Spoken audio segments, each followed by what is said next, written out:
Muchas veces Unidad Popular se presenta como la verdadera izquierda. Uno de sus eslóganes es por la liberación nacional y el socialismo. Las encuestas le dan una intención de voto cercana al 1%, así que es posible que obtenga una banca en diputados en la próxima legislatura. Si eso ocurre, la escena parlamentaria será diferente a la de los últimos 10 años. ¿Por qué? Si ningún partido cuenta con mayoría propia, como puede ocurrir, ese único legislador, representando a la izquierda no frente amplista, puede resultar clave para la aprobación de leyes o para otras decisiones importantes que se procesen en la Cámara. ¿Qué es lo que se propone hacer en caso de llegar a ese objetivo? Vamos a conversarlo en los próximos minutos con Eduardo Rubio, que es el primer candidato al Senado y también a diputados por Montevideo por el Movimiento 26 de Marzo, uno de los grupos que integra Unidad Popular. Rubio, buen día, gracias por acompañarnos. Buenos días, Emiliano, la verdad que gracias por este espacio y es un gusto estar en contacto a través de esta radio con una inmensa audiencia que conocemos recorre todo el país, así que aprovecho a saludar mucha gente que sabemos nos está escuchando por allá lejos. Vamos a empezar con antecedentes, vamos a ubicar al Movimiento 26 de Marzo. Era integrante del Frente Amplio y llegó a tener un diputado en el periodo 2000-2005 a partir del acuerdo con el MPP, ¿no? Exactamente. Ese diputado fue Raúl Sendic. Sí, así fue. Luego, en el 2008, ya durante el gobierno de Tabaré Vázquez, el 26 de marzo se retira del Frente Amplio. ¿Por qué? Bueno, exactamente, efectivamente el 26 de marzo tiene parte de su historia, la mayor parte hasta ahora, de la vida militante dentro del Frente Amplio, con participación activa en todos los organismos de dirección. Nos tocó a nosotros en particular y en términos personales ser parte en dos oportunidades del equipo de la presidencia del Frente, con el actual candidato a la presidencia por el Frente Amplio, el doctor Vázquez. O sea que conocemos ese Frente Amplio, o el Frente Amplio lo conocimos desde adentro, peleamos por él, luchamos para que llegara al gobierno, convencidos de que era ese triunfo electoral que se dio finalmente en el 2004, el inicio de un proceso de cambios que iba a modificar sustancialmente la historia del Uruguay. ¿Por qué no fuimos? Porque ocurrió exactamente lo contrario. Una vez que el Frente llega al gobierno, y obviamente que no es algo que surgió de la nada, ya veníamos en un debate interno fuerte, cuando Tabaré Vázquez en Estados Unidos define a Danilo Astori como su futuro ministro de Economía, al menos el 26 de marzo prendió la luz roja de la alarma. Había una historia de diferencias con Danilo Astori y en aquel entonces el resto del Frente Amplio en materia política. La aprobación, por ejemplo, del nuevo sistema electoral que impuso el balotaje fue una dura batalla política que incluso costó la renuncia del general Sereñi en aquel momento. Y en materia económica, donde ya se perfilaba a Astori como un continuador de las políticas neoliberales. Ese hecho marcó ya un primer nivel de confrontación interna. De cualquier manera, en aquel momento nosotros soñábamos que junto con otros sectores del Frente que se definían de izquierda, con las bases del Frente, podíamos dar una batalla interna para modificar esa situación que se daba incluso hasta el Congreso último que estuvimos, que fue un verano, creo que fue por el 2006, llamamos a cambiar el rumbo de la política económica del gobierno. En ese Congreso participamos activamente con el inolvidable compañero Elio Sartú. Yo creo que una de las gotas que colmó el vaso fue cuando en ese Congreso, justamente en la comisión que estaba estudiando el balance y definía perspectivas, por la moción de un integrante del MPP se le impidió al compañero Sartú fundamentar nuestra moción. Y ahí ya estábamos hablando de un Frente Amplio que no admitía una posición de izquierda. Después vino Bush, después estuvo el proceso de extranjerización de la tierra inédito en el Uruguay hasta ahora, la continuidad de las plantas de celulosa, la instalación de las plantas de celulosa y el impulso de la forestación, todos los elementos que antes el Frente Amplio, la permanencia de las tropas en Haití, esa intimidad totalmente insólita con el imperialismo norteamericano, con los organismos de crédito internacional, el primer compromiso que se firma con el Fondo Monetario Internacional, Yo recuerdo hasta la mesa política donde se informa eso, y que nosotros no podíamos creer porque se anticipaban a admitir presiones y formas de acción que toda la vida el Frente había rechazado. Cuando entendimos que ya no se podía cambiar de adentro, salimos a la intemperie. Y creo que tiene esto un valor extra en el acuerdo o en el error, porque hay quien puede decir, son unos locos, se fueron del Frente Amplio, hay que dar la pelea adentro, como mucha gente lo dice, pero hay una razón ética, hay un elemento ético que distingue. Nosotros nos fuimos del poder, no nos sedujeron los lugares del poder para seguir manteniendo la coherencia. En las elecciones de 2009, el 26 de marzo se presenta por primera vez a la intemperie, aliado con otros grupos de izquierda no frente amplista, utilizando el lema Asamblea Popular, que era una coordinación que había nacido 2 años antes, ¿no? Exactamente. En aquellas elecciones, en octubre de 2009, Asamblea Popular recogió poco más de 15.000 votos, 0,67% del electorado, con lo cual, bueno, no lograron. Nos faltó para el diputado. No pudieron ingresar al Parlamento. Esta es la segunda elección que van a enfrentar. Entonces pregunto, ¿Unidad Popular es lo mismo que aquella Asamblea Popular de hace 5 años?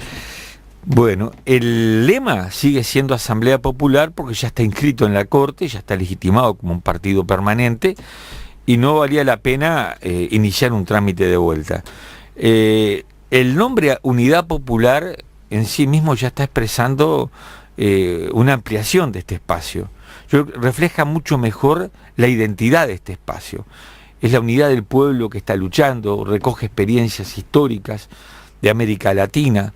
Nosotros además tenemos una definición de base que es el artiguismo como elemento común, la reivindicación del proyecto artiguista en toda su dimensión, en la política, en aspectos económicos y en lo moral.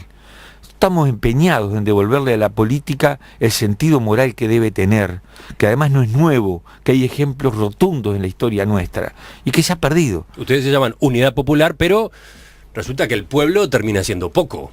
Sí. Termina siendo poco, incluso si las encuestas terminan siendo correctas, e incluso si ustedes llegan al Parlamento. 1% estaría detrás de esa Unidad Popular. ¿Cómo lo explican? Mire, si, Emiliano, llegando al 1%, o aún con el, ¿cuánto era? 6,7% anterior. 0,67%. 0,67 anterior. Nos sentimos un montón de pueblo. Porque también, y en la historia lo demuestra, lo cuantitativo no siempre refleja el elemento de la calidad y del contenido y la proyección que tiene.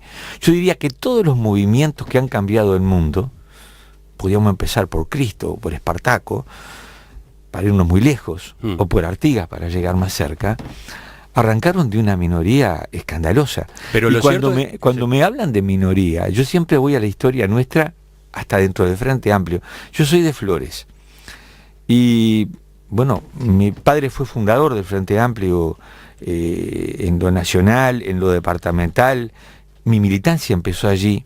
Mi viejo fue el primer candidato a la intendencia por el Frente Amplio en Flores en el 71.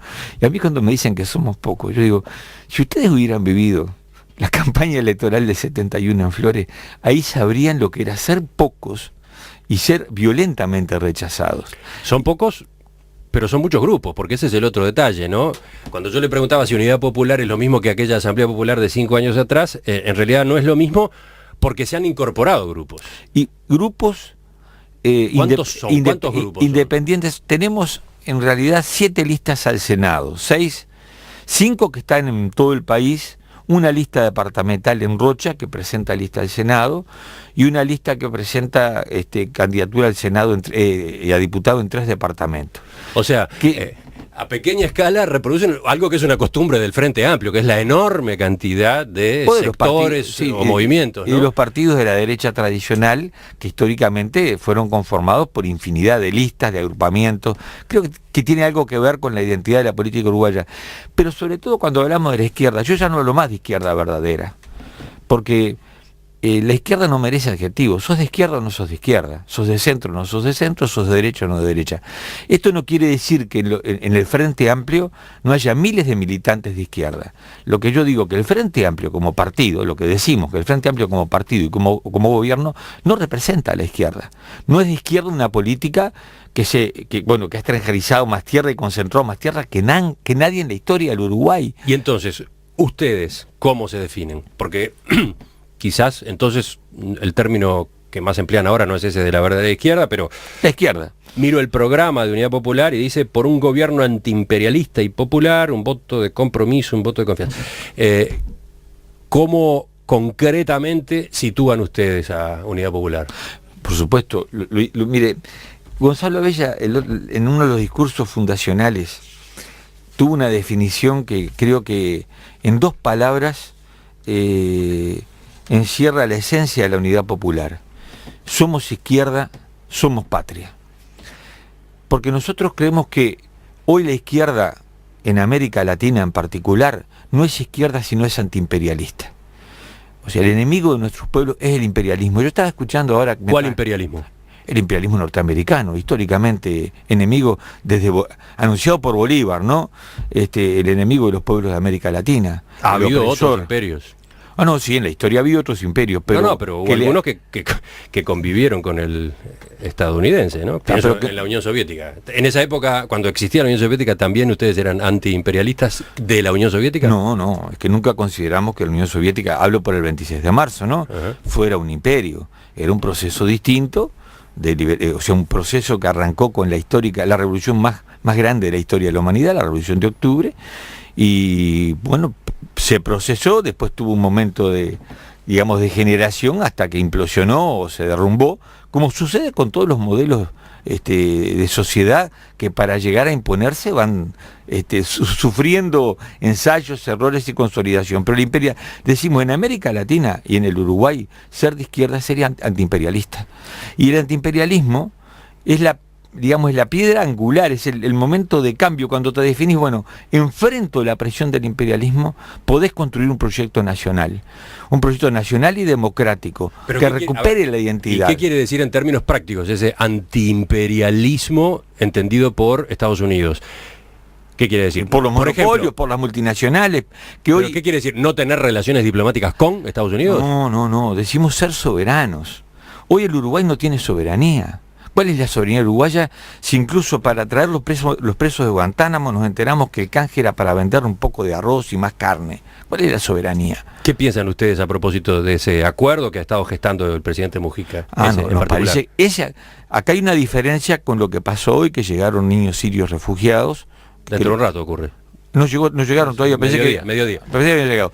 Ese otro tema, pero el tema de Guantánamo, a nosotros nos parece que es lamentable, que es vergonzoso. Aquí Uruguay tiene que empezar por condenar en primer lugar la acción terrorista del imperialismo norteamericano en el mundo entero, uno de cuyos frutos es la horripilante cárcel de Guantánamo. No se puede hablar de derechos humanos sin condenar eso, sin condenar la política que llegó a eso. ¿Cuántos terroristas hay en Guantánamo? ¿Se sabe? ¿Cuáles son las confesiones? ¿Usted entiende que este gobierno no ha condenado esa política? Ha sido dudosa esa política. Es más, si yo me presto a traer, a sacarle las castañas del fuego al presidente Obama ante una situación interna que tiene, en vez de obligarlo a que él diga, se desmonta la cárcel, se libera a la gente, si quieren venir para Uruguay, bienvenidos serán. Lo que ocurre, pero libres. Lo que ocurre, presos. y lo dice el propio gobierno uruguayo, es que la administración Obama quiere, pero no puede por la realidad política interna de su país. El presidente Obama, si quiere, puede. Depende, hace cálculos electorales. Ahora, yo creo que el presidente Obama ha demostrado un muy flojo respeto a los derechos humanos en el mundo. Se ha presentado como un guerrerista, tal vez no tanto como Bush, pero en la misma línea, y su política internacional debe ser terriblemente absolutamente condenada. ¿Quiere decir que no tengamos relaciones diplomáticas? No, ¿por qué? ¿Que no le vendamos a Estados Unidos? No, ¿por qué? Si se acepta comprarnos a partir del respeto a nuestra soberanía, sin imposición de condiciones, ningún problema.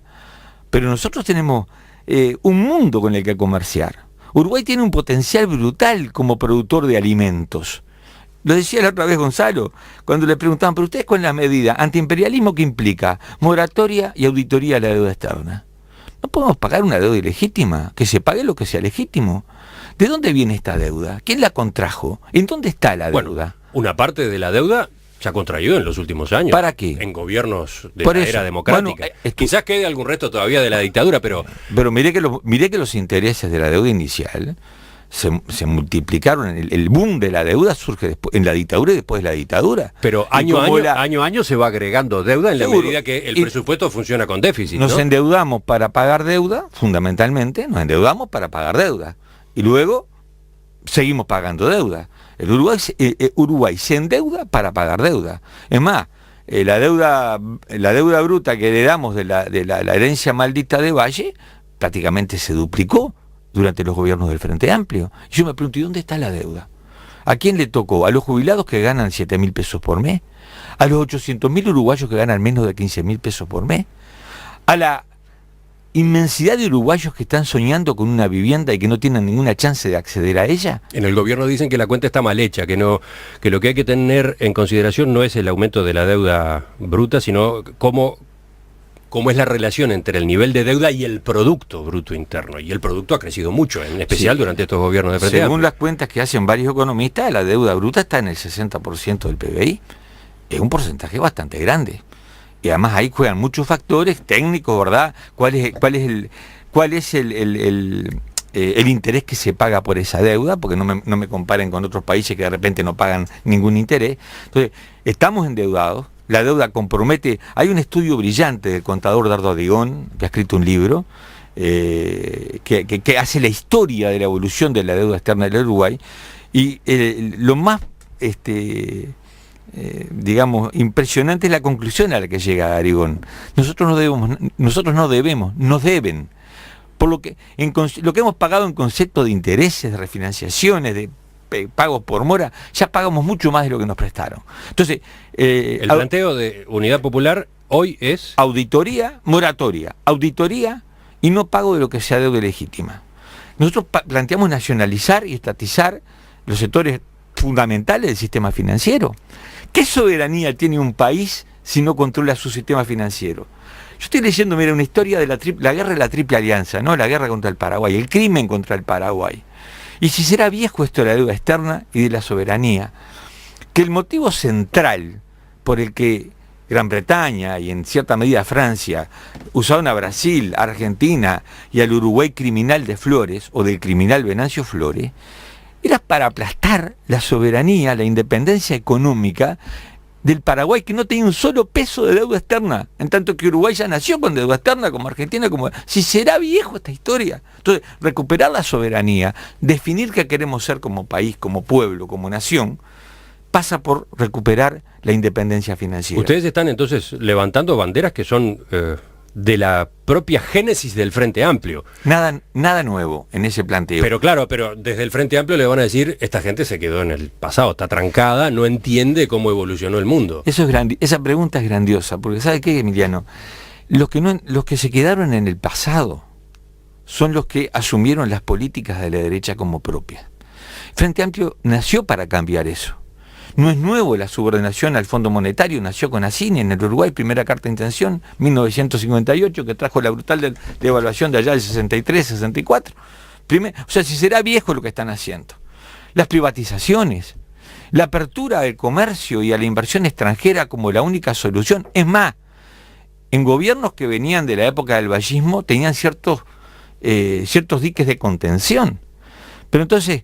El Frente Amplio se ha incorporado alegremente a la política neoliberal, sin admitirlo, con las consecuencias que van a tener para el Uruguay. Ahora, muchas veces estas discusiones se laudan por los resultados.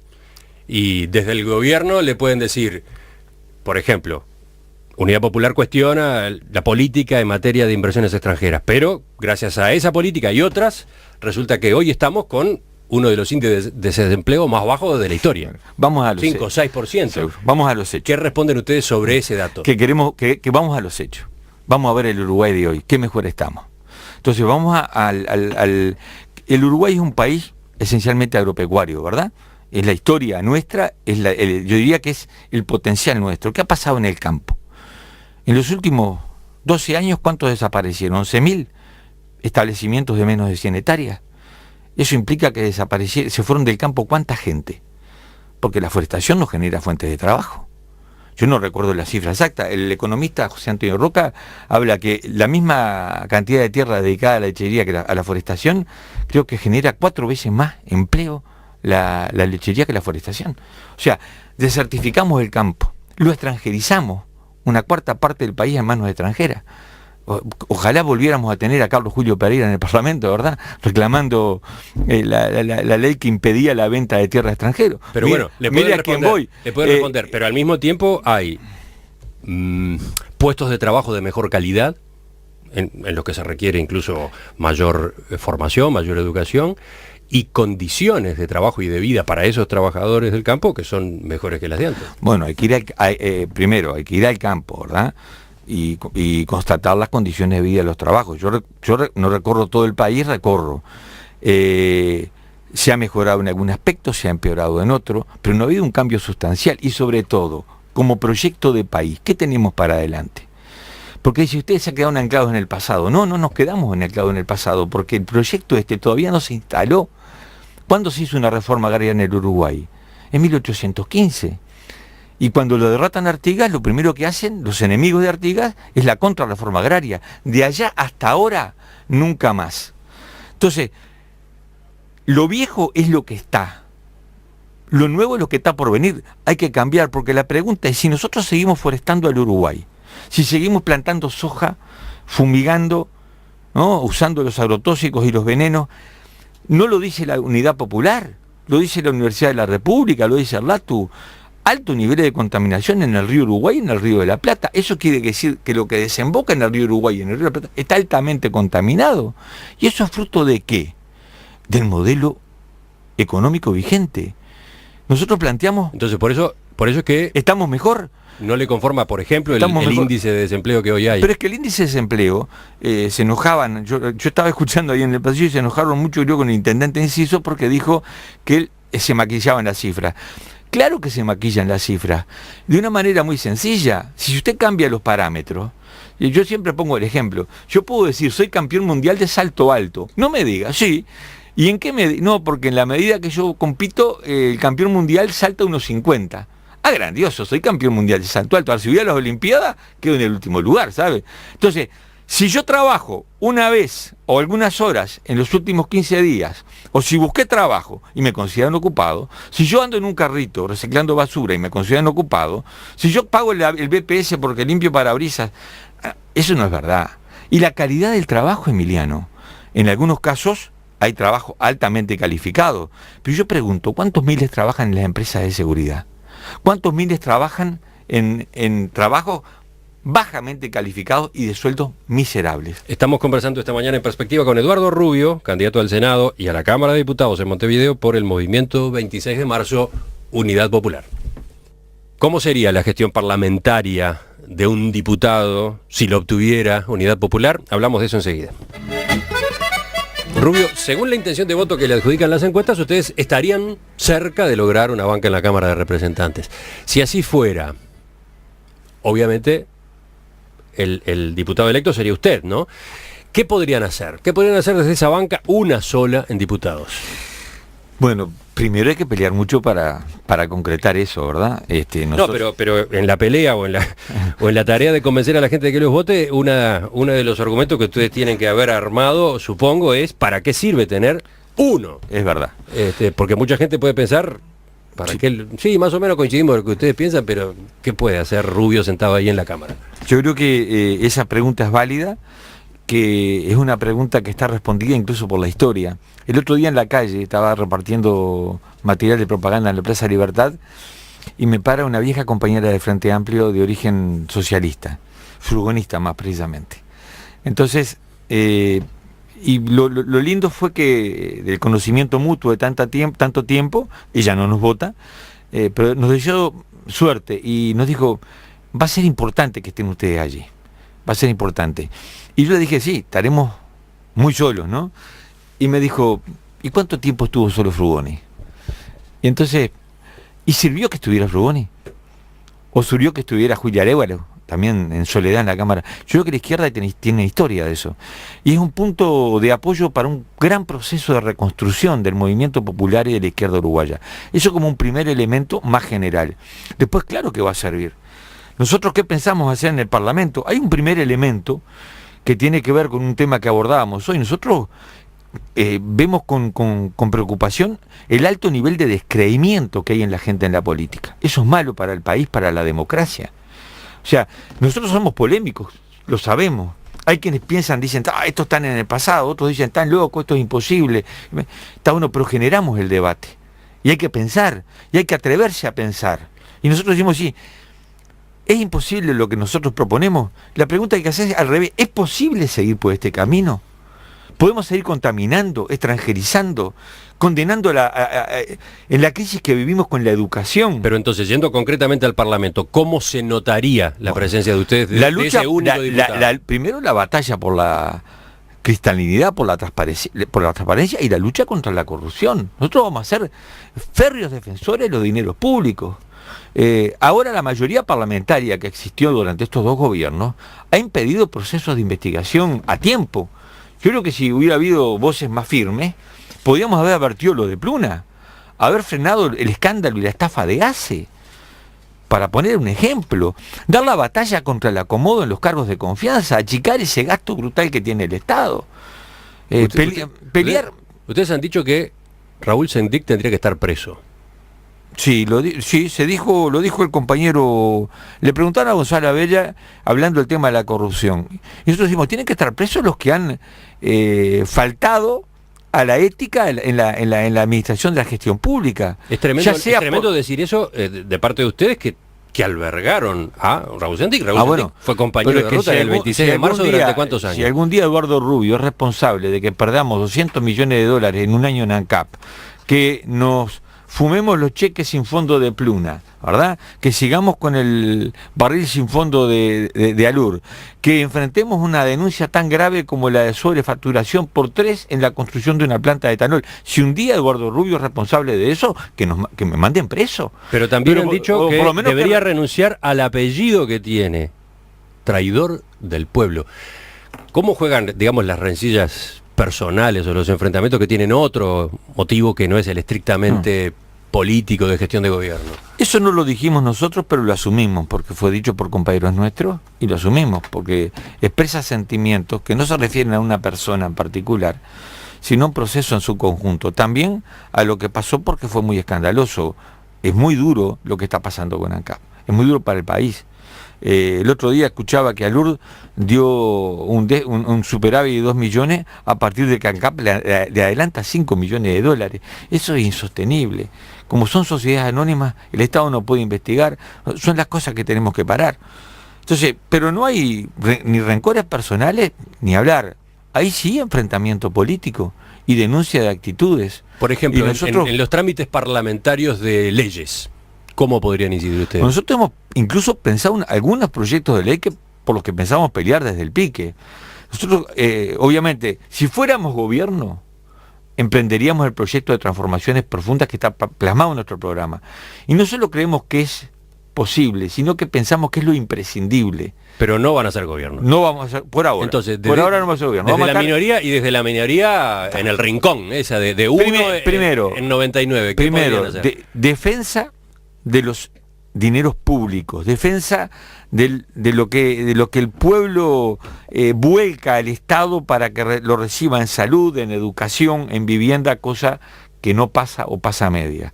Primera cosa, la lucha implacable contra la corrupción.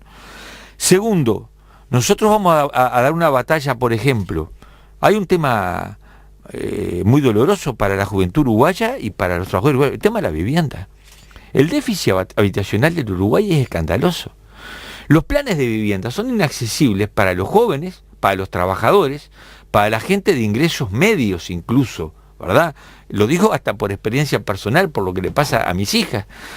Entonces, el Uruguay no puede echar a andar un plan nacional de vivienda, pero no un plan juntos, que se basa en la caridad de los empresarios, que es un albur, que vienen o no vienen, y los resultados están a la vista.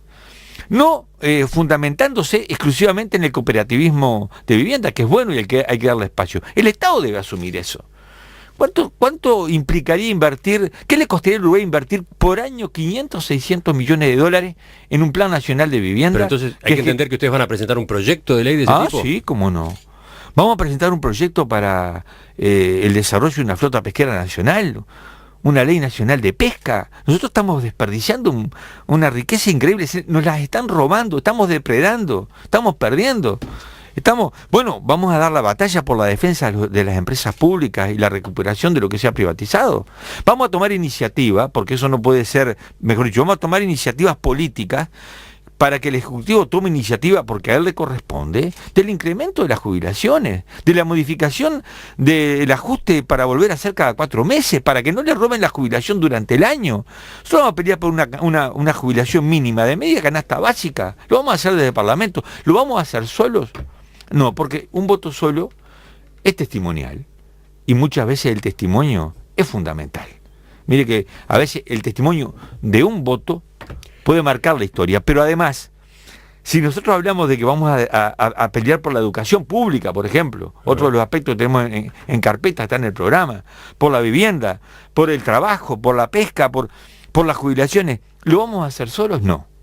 Porque nosotros recorriendo el país, cuando vamos a cualquier barrio y hablamos de estos temas, voten a quien voten, los que precisan vivienda van a dar la batalla por la vivienda.